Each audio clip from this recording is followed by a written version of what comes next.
মেয়েদের জন্য এবার পথে নামতে চলেছে মেয়েরা। গোটা আরামবাগ জুড়ে চলছে তার মাইকিং। আরজিকর কাণ্ডের পরিপ্রেক্ষিতে প্রতিবাদের ঝড় গোটা দেশ জুড়ে আসে। এই পরিপ্রেক্ষিতেই রাজ্য জুড়ে রাত দখলের ডাক দিয়েছে মেয়েরা। প্রশ্ন তোলা হচ্ছে, রাতের পথের অধিকার কি কেবল শুধু ধর্ষকের? রাতের অধিকার মেয়েদের নয় কেন?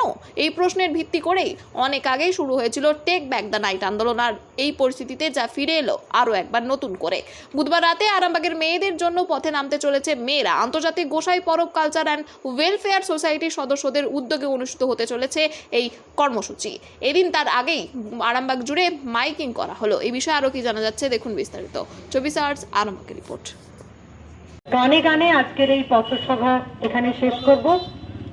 আর আগামীকাল দেখা হচ্ছে প্রত্যেকের সঙ্গে, বাড়ির জন্য, বাড়ির প্রত্যেকটা সদস্যের জন্য আগামীকাল রাত্রি 11টা সবার সঙ্গে দেখা হচ্ছে। আহ্বান শোনো আহ্বান, আসে মাঠ ঘাট বন পেরিয়ে, উত্তর বাধা প্রস্তর ঠেলে বন্যার মতো বেরিয়ে। আহ্বান শোনো আহ্বান, আসে মাঠ ঘাট বন পেরিয়ে, উত্তর বাধা প্রস্তর। এই হতে পারে তুই বাচ্চাটা তো খুব পাকা। সত্যিই তো, আমার এখন মাইক্রোফোন ধরেই কথাগুলো বলার বয়স হয়নি, কিন্তু আমি ভাবছি আমার ভবিষ্যতের কথা। শুধুমাত্র ভবিষ্যৎ নয়, আমি ভাবছি আমার বর্তমানের কথা, বর্তমানের সুরক্ষার কথা। আমার পরিবার আমার পাশে আছে, তাই আমি চাই এই শহরের সমস্ত পরিবার আমার পাশে থাকুক। স্বাধীনতা দিবস, কিন্তু মেয়েরা আদেও কি স্বাধীন? রাত্রে তারা বাইরে বেরোতে পারে না, এই প্রশ্নগুলোই আমরা তুলব। তাই কালকে রাত্রে মহিলারাই দখল করবে আরামবাগ, মহিলাদের সাথে থাকবে পুরুষরাও। যারা আসতে চান অবশ্যই আসুন।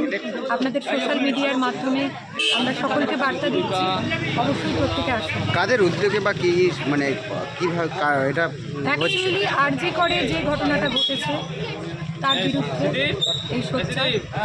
আরজি করে মানে যে সমস্ত ঘটনাটি ঘটিয়েছে, যারা যারা ঘটিয়েছে সবাই তো ধরা পড়েনি, ধরা পড়েছে একজন। আসল যারা মুখ তারা কিন্তু পিছনেই রয়ে গেছে। সেই দেয়ালের পিছন থেকে আমরা বের করতে চাই, তার জন্যই সোচ্চার।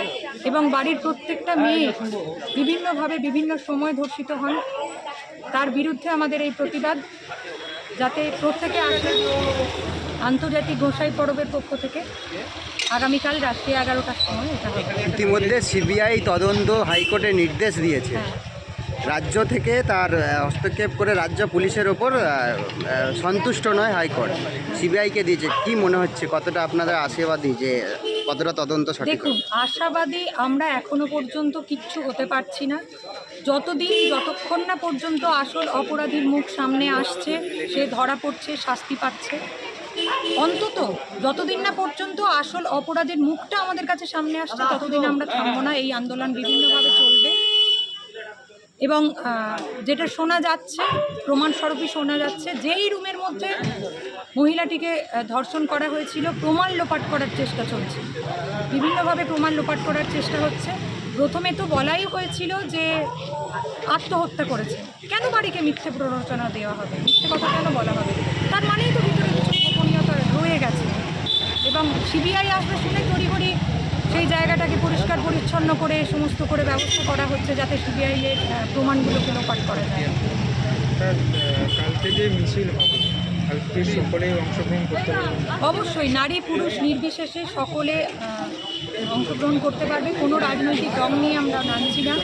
রাজনৈতিক দলের নেতারা, অরাজনৈতিক দলের নেতারা, সাধারণ মানুষরা, আমরা অ্যাকচুয়ালি সাধারণ মানুষই, আমরা এর বাইরে কিচ্ছু না।